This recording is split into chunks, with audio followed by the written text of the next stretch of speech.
आज बात एक ऐसे गांव की जो बीती सदियों से वीरान पड़ा है। वहाँ दिन के वक्त अगर कोई जाता भी है तो सिर्फ घूमने के लिए। कभी हवेलियों से गुलजार रहने वाला ये गांव अब खंडहर हो चुका है। रात के सन्नाटे में यहाँ लोगों को डर लगता है। कोई कहता है कि गांव से अजीबोगरीब आवाजें आती हैं, तो कुछ लोगों का मानना है कि जो भी रात में यहाँ आया फिर वापस नहीं लौटा।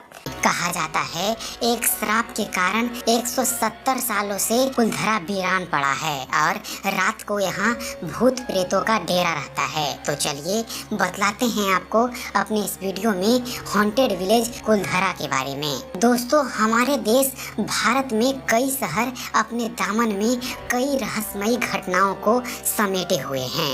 ऐसे ही एक घटना है राजस्थान के जैसलमेर जिले के कुलधरा गाँव की। यह गाँव पिछले 170 सालों से वीरान पड़ा है। कुलधरा गांव के हजारों लोग एक ही रात में इस गांव को खाली करके चले गए थे और जाते जाते इस गांव को श्राप दे गए थे कि यहाँ फिर कोई नहीं बस पाएगा। तब से यह गांव वीरान पड़ा है। कहा जाता है कि यह गांव रूहानी ताकतों के कब्जे में है। कभी यह गांव एक हंसता खेलता गांव हुआ करता था, जो आज एक खंडहर में तब्दील हो चुका है। टूरिस्ट प्लेस में बदल चुके कुलधरा गांव घूमने आने वाले पर्यटकों के मुताबिक यहाँ रहने वाले पालीवान ब्राह्मणों की आहट आज भी इस गाँव में सुनाई देती है।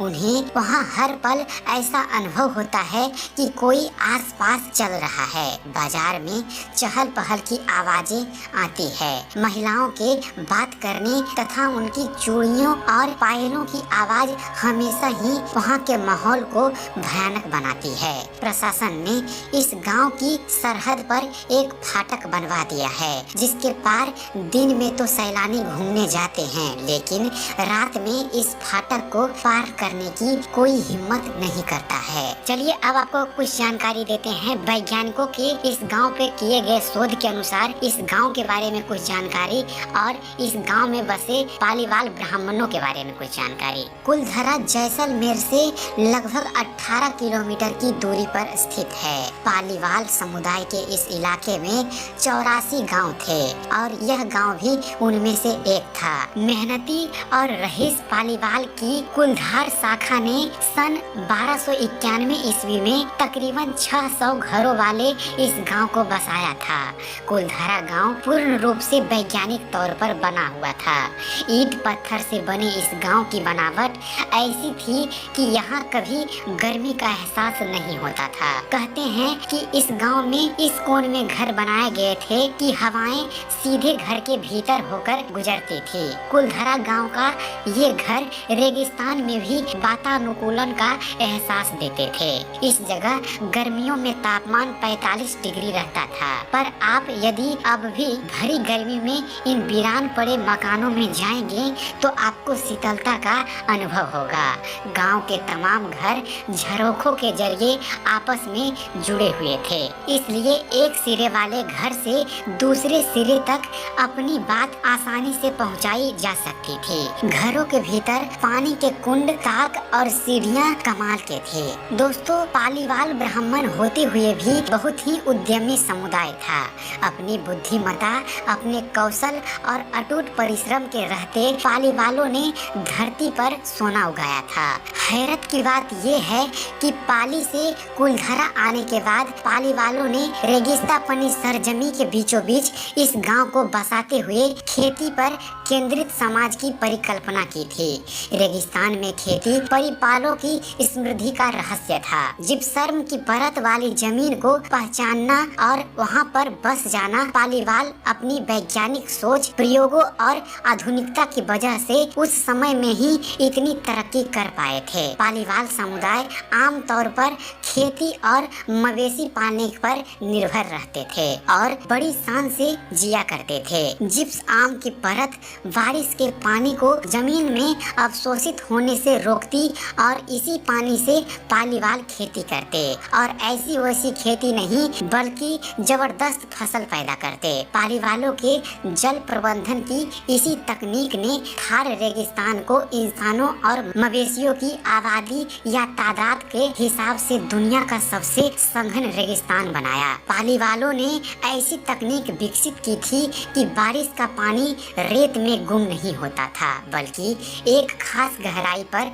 जमा हो जाता था। और अब आपको बतला रहे हैं कुलधरा के वीरान होने की कहानी क्या थी।